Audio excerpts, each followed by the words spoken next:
1,00,000 bogus जन्म प्रमाणपत्राचा घोटाळा समोर आल्यानंतर मुख्यमंत्री देवेंद्र फडणवीस यांनी यासाठी एसआयटी गठीत केली.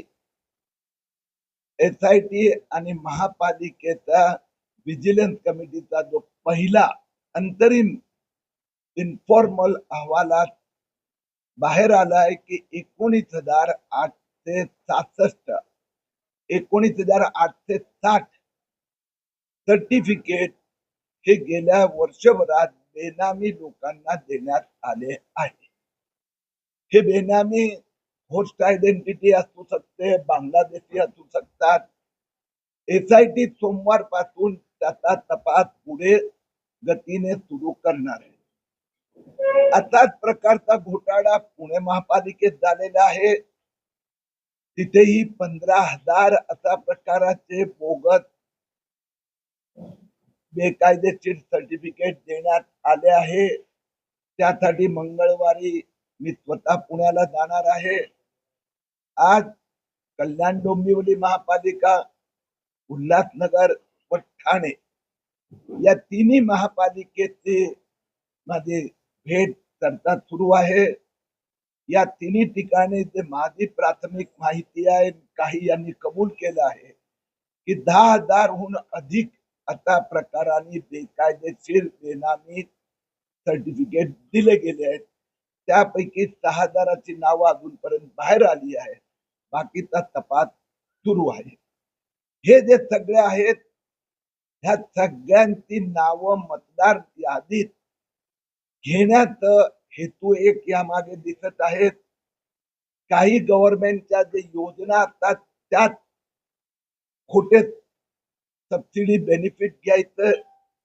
एसआयआर मध्ये यांची नावं येणार नाही. मी परवा महाराष्ट्र एसआयआर ची निवडणूक आयोगाने बैठक घेतली होती. त्यात आग्रह केला आहे की महाराष्ट्रात गेल्या वर्षी 3,00,000 जन्म प्रमाणपत्र रद्द झाले आहेत.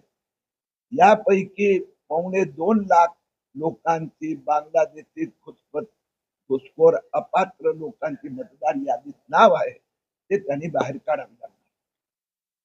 त्यांनी ज्या प्राथमिक आकडे आम्हाला दिले त्याप्रमाणे कल्याण डोंबिवलीत त्यांनी पहिल्या राऊंड मध्ये संशयित अशी 2,000 नावं त्यांच्या समोर आलेली आहे. आयुक्तांनी स्वतः या विषयात चौकशी करण्यासाठी एक स्पेशल इन्व्हेस्टिगेशन टीम म्हणजे महापालिकेची एसआयटी गठीत करण्याचे आज निर्णय घेतलाय. आमच्या सोबत आमचे सगळे नेते होते. हे स्वतः हे लोक पण लक्ष देणार आहेत. मुख्यमंत्री देवेंद्र फडणवीसने एक गोष्ट स्पष्ट केली आहे, जे बेकायदेशीर जन्म प्रमाणपत्र रद्द दिले गेले आहे ते रद्द केले जाणार. आता मुंबईत आपण बघितलं की SIT Mumbai joint police commissioner यांच्या नेतृत्वाखाली 6 लोकांची एसआयटीने चौकशी सुरू केली आहे. आतापर्यंत 3 आरोग्य अधिकारी निलंबित झालेत. मुंबईत दोघांच्या विरोधात गुन्हाही दाखल झाला आहे. तशाच पद्धतीने कल्याण डोंबिवलीत आता एसआयटीची रचना होत आहे आणि त्यात ते दोषी होणार. आता सगळ्या अधिकाऱ्यांवर कारवाई होणार. आता बैठकीत मी फार स्पष्ट केलं आहे की सरळ सरळ दिसतंय 44 वर्षाचा व्यक्ती, 54 वर्षाचा व्यक्ती, 64 वर्षाची व्यक्ती, त्यांना नाव बदलून किंवा स्पेलिंग मध्ये चूक आहे म्हणून नवीन सर्टिफिकेट बेकायदेशीररित्या दिलं गेलं.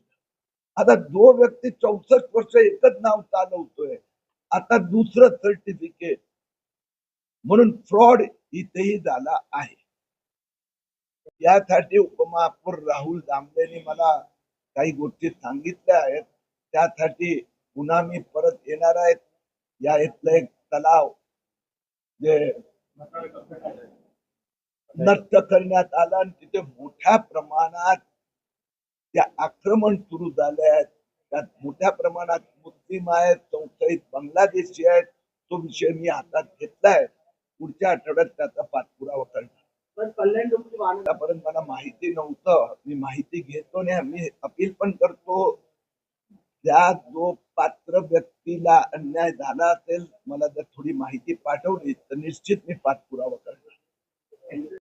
आता ह्या ज्या माझ्या सोबतचे सगळे अधिकारी आहे, गटनेता आहे, आमदार आहेत, उपमहापौर राहुल आहे, या सगळ्यांना मी विनंती केली आहे की त्यांनी पुढच्या आठवड्यात त्या सगळ्यांनी मिळून आयुक्त आणि त्यांच्या टीम बरोबर विशेष वेगळी बैठक या विषयात घ्यावी आणि महिन्याचा आत, कारण की ह्या सगळ्यांचं SIR मध्ये नाव येता कामा नये मतदार यादीत. म्हणून महिनाभराचा आत हे सगळं ऑपरेशन कम्प्लीट झालं पाहिजे.